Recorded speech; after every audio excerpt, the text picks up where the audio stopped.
entendez ce bruit, c'est le bourdonnement de centaines d'insectes sur les fleurs de Madame Kiwi.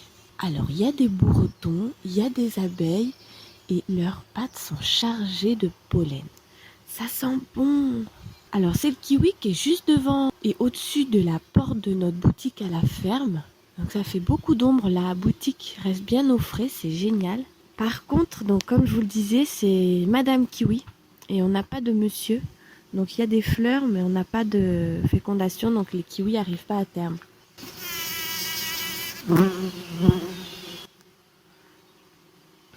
On a essayé de greffer mais elles ont gelé, enfin bref ça n'a pas marché. Mais il y a un bourdonnement incroyable. J'espère que ça arrive à capter le son. Et elles ont leurs petites pattes pleines de pollen. C'est trop mignon. Ah, il y a même des... Je sais pas le nom des cirfes là. Des petits insectes qui imitent les abeilles mais qui sont pas des abeilles.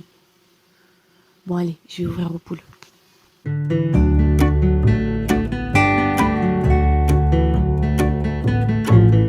Alors je suis au tunnel là. La saison des agnelages est clôturée par la naissance d'une très jolie agnelle en fait. Alors elle a le bout du nez noir et les deux petites oreilles, le bout des oreilles noires.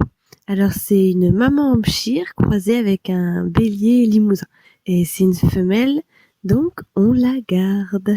Ah c'est super. Alors la maman est très maternelle, elle est pas très contente d'ailleurs que je m'approche trop près. La petite a un ventre bien rond, donc je crois qu'il y a du lait.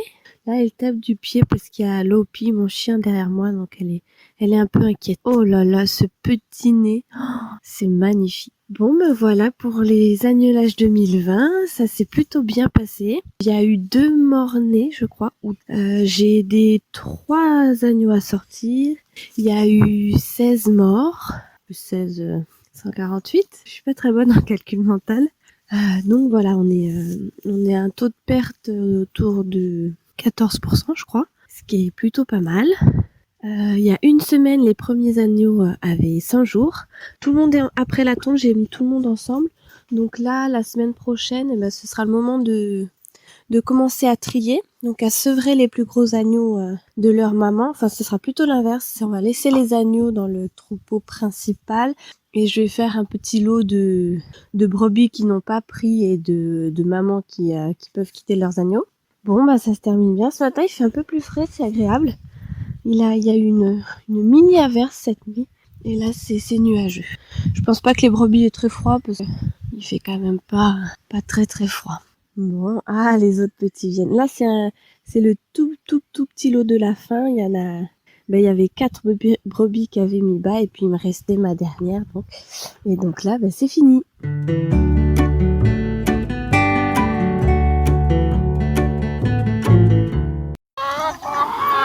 Voilà, je viens de changer le poulailler de place. Donc les poules sont contentes, elles sont dans une belle herbe verte. Il y a un chêne juste à côté pour leur faire de l'ombre.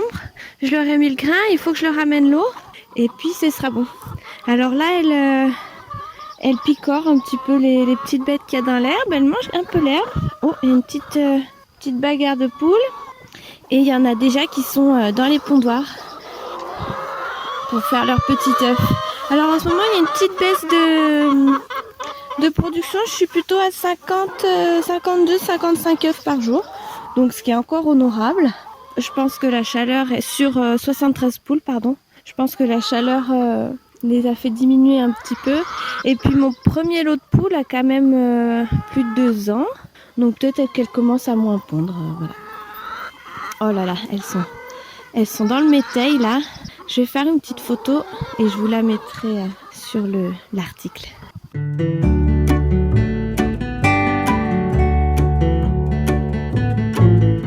Je suis en vélo, je vais chercher le pain. Tous les mercredis, en fait, on va chercher le pain dans une ferme d'un voisin. Et c'est des paysans boulangers qui font le pain les mercredis et vendredis. Et on a notre petite commande et on va chercher notre pain pour la semaine qu'on congèle. Et c'est super bon.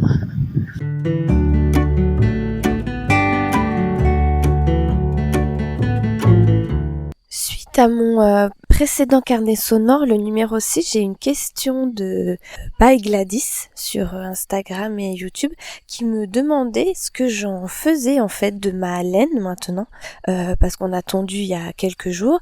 Et bon, je lui ai répondu par message, mais j'ai pensé que ça pouvait être intéressant de vous expliquer cette année ce qui va advenir de la laine. Donc depuis que je fais plus de transformation de laine de manière professionnelle, je ne garde plus la laine en stock pour la faire transformer. Pour la laine de mouton, j'en gardais déjà qu'une petite partie et le reste était vendu à un grossiste, à un négociant en laine en fait.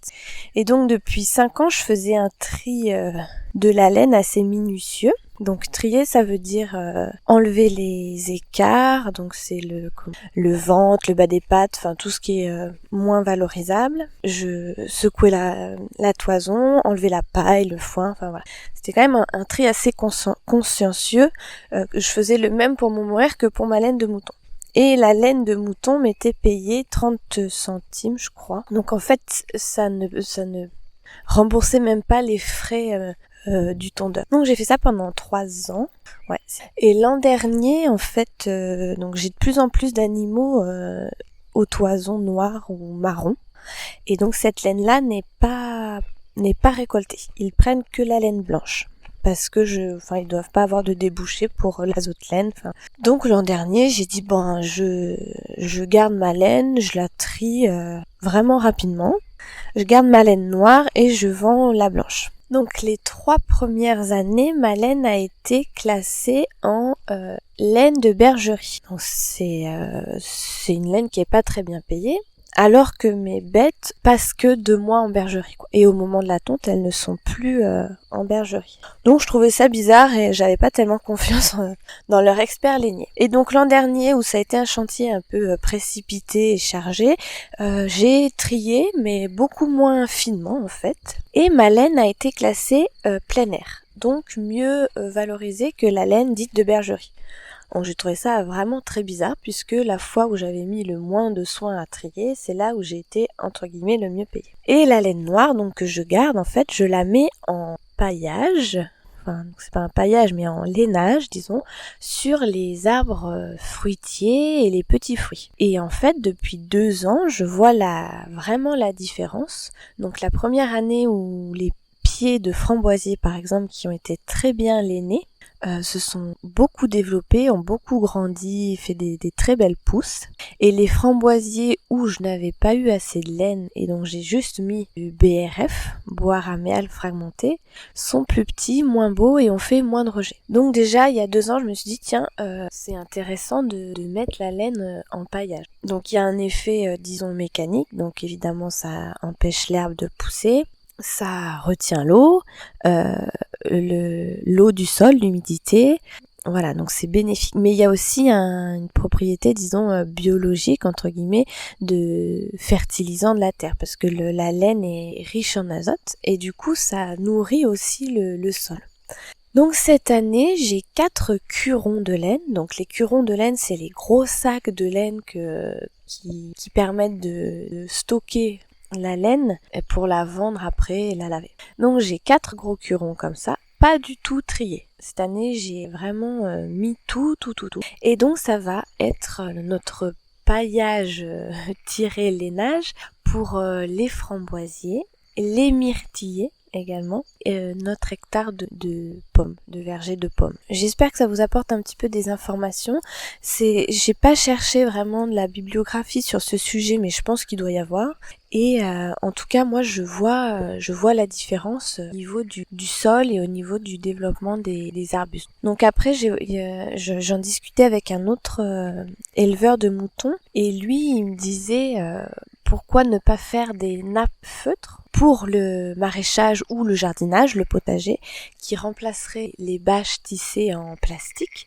Pour avoir les mêmes fonctions de occultation, garder l'humidité, limiter les mauvaises herbes. Donc voilà, c'est une idée, c'est peut-être à travailler. Mais en tout cas, cette année, la laine produite sur la ferme reste sur la ferme. Elle ne part pas, alors très très souvent, en tout cas pour la filière où je vends, mais ça part en Chine. C'est lavé en Chine, après ça revient et donc suivant la filière où ça doit partir, c'est redispatché vers d'autres pays, puis une partie revient en France. Et enfin, en fait, on la vend parce que ça nous paye entre guillemets une part de la tonte, mais de toute façon ça paye pas toute la tonte. Donc autant garder cette laine qui a poussé grâce aux nutriments de la terre, quoi, de la ferme, et revaloriser cette laine en fertilisant ces mêmes terres en fait.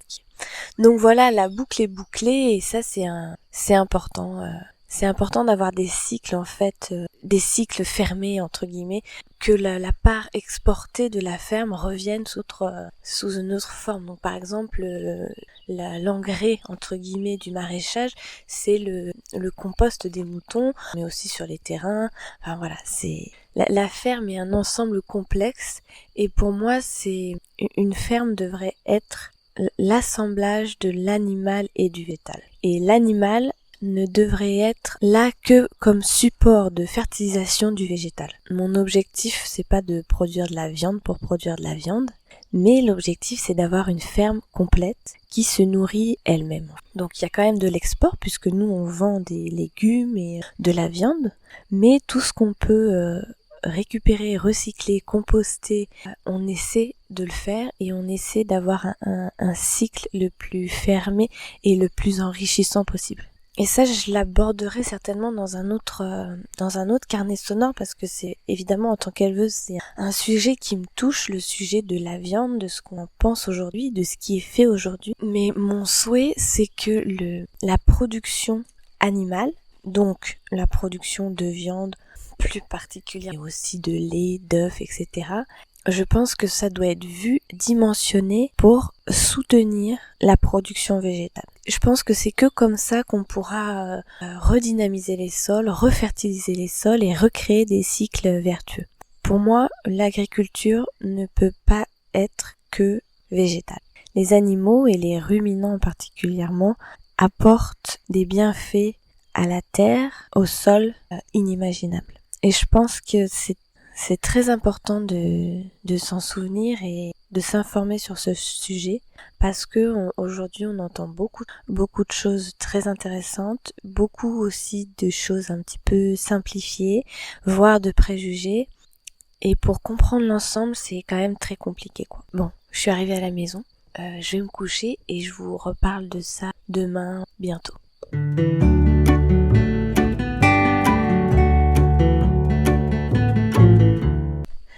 Alors la journée est finie et c'est le soir, il est 10h moins le quart et en fait j'ai encore une petite tâche à faire, c'est fermer les poules. Donc en fait il y a une petite trappe et le soir je les ferme. Et en fait l'été j'avoue que elles se couchent tard avec le soleil en fait, donc faut aller les fermer tard. Et j'avoue que je suis un peu, j'aimerais bien me coucher plus tôt l'été. Mais bon, ça fait une petite balade. Je passe à côté du champ de maraîchage en ce moment parce qu'elles sont le long du verger. Et ça fait une petite balade. On entend les grillons. Il y a encore quelques oiseaux qui chantent. Et voilà. Donc les poules, c'est vraiment une activité que j'aime beaucoup et qui est relativement rentable par rapport au temps passé.